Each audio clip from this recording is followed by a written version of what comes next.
अमित शाह जी ने और उनके कई नेताओं ने अपनी भावना प्रकट की कि नहीं नहीं, मोदी जी को 75 साल में इस्तीफा नहीं देना चाहिए, मोदी जी को 75 साल पूरा कार्यकाल पूरा करेंगे। उन सब की भावनाओं की मैं कद्र करता हूं, क्योंकि अपने नेता के लिए जब भी ऐसी बात होती है तो सब लोग सामने आके बात करते हैं। लेकिन बड़ी बात यह है कि मोदी जी ने ऐसा नहीं कहा कि मैं 75 साल पे इस्तीफा नहीं दूंगा, मैं रिटायर नहीं होऊंगा। उनका अपना बनाया हुआ रूल है और मुझे पूरी उम्मीद है कि मोदी जी का अपना बनाया हुआ रूल है और मोदी जी अपने रूल को फॉलो करेंगे। नहीं तो लोग कहेंगे कि मोदी जी ने ये रूल आडवाणी जी को हटाने के लिए बनाया था, जब अपनी बारी आई तो नहीं। तो मोदी जी इस रूल का फॉलो करेंगे, ये पूरा यकीन है देश के लोगों को कि उन्होंने खुद रूल बनाया तो खुद फॉलो करेंगे। दूसरी बड़ी बात जो हुई कि जब मैंने कहा कि योगी आदित्यनाथ जी को 2 महीने में हटा दिया जाएगा, इस पे अभी तक भाजपा के किसी नेता की टिप्पणी नहीं आई है। 4 दिन हो गए, इसका मतलब ये तो कंफर्म करता है कि उन्होंने पूरी प्लानिंग कर ली है और उनके पक्ष में कोई बोलने के लिए तैयार नहीं है योगी आदित्यनाथ जी के। तो उनका हटना अब लगभग तय है कि योगी आदित्यनाथ जी को उत्तर प्रदेश के सीएम पद से हटाया जाएगा। दूसरी चीज, मैं उत्तर प्रदेश के सभी मतदाताओं को कहना चाहता हूं कि पिछले 4-5 महीने से इन्होंने शोर मचा रखा है, 400 पार 400 पार 400। क्यों? कहते हैं नहीं, मोदी जी कुछ बड़ा काम करना चाहते हैं। तो लोगों ने खोद खोद के पूछा, भाई क्या बड़ा काम करना चाहते हैं, कुछ बताओ तो सही। तो उन्होंने नहीं बताया, नहीं बताया। लोगों ने फिर अंदर से पता किया कि बड़ा काम ये करना चाहते हैं कि देश से रिजर्वेशन खत्म करना चाहते हैं। हम जानते हैं कि इनका जो पूरा इकोसिस्टम है, आरएसएस, बीजेपी, शुरू से ये लोग रिजर्वेशन के खिलाफ रहे हैं। इनकी पूरी की पूरी मानसिकता रिजर्वेशन के खिलाफ रही है।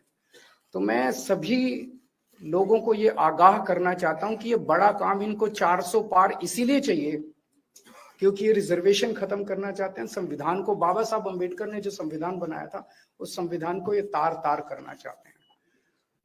पूरे देश भर से अब जो ट्रेंड आ रहे हैं, वो ट्रेंड ये दिखाते हैं कि भारतीय जनता पार्टी को 250 से भी नीचे, मेरे हिसाब से 220 के आसपास, 3-4 दिन पहले भी मैंने कहा था, 220 से कम सीटें इनकी आती हुई नजर आ रही हैं। आप हिसाब लगा लीजिए। मैं हरियाणा होके आ रहा हूँ कल परसों, हरियाणा में इनकी बहुत कम हो रही है, दिल्ली में इनकी बहुत कम हो रही है, पंजाब में मुझे नहीं लगता इनकी कोई सीट आ रही है, कर्नाटक में इनकी काफी कम हो रही है, महाराष्ट्र में इनकी बहुत कम हो रही है, बंगाल में इनकी कम हो रही है, यूपी में इनकी कम हो रही है, बिहार में इनकी कम हो रही है, झारखंड में इनकी कम हो रही है, राजस्थान में इनकी कम हो रही है। तो इनकी सीटें आ कहां रही हैं?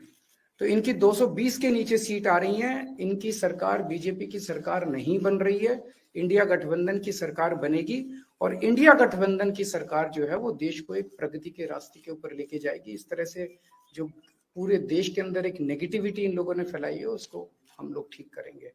मैं अंत में उत्तर प्रदेश के सभी लोगों को अपील करना चाहता हूं कि इंडिया गठबंधन के, यहाँ पे सपा और कांग्रेस का गठबंधन है, इंडिया गठबंधन का जो जहां से कैंडिडेट है उसको भारी मात्रा में वोट देकर आप सब लोग जिताइए। अब मैं निवेदन करूंगा समाजवादी पार्टी के राष्ट्रीय अध्यक्ष माननीय अखिलेश यादव जी से।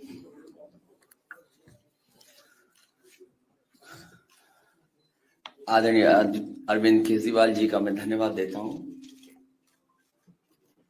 उन्होंने बहुत महत्वपूर्ण बातें आपके सामने रखी हैं। जो देश का माहौल है और 4 चरणों में भारतीय जनता पार्टी चारों खाने चित हो चुकी है और उनके आंसुओं की नदी उफान में है। भारतीय जनता पार्टी जो 400 पार का नारा दे रहे थे, अब समझ में आया है 4 चरणों के बाद।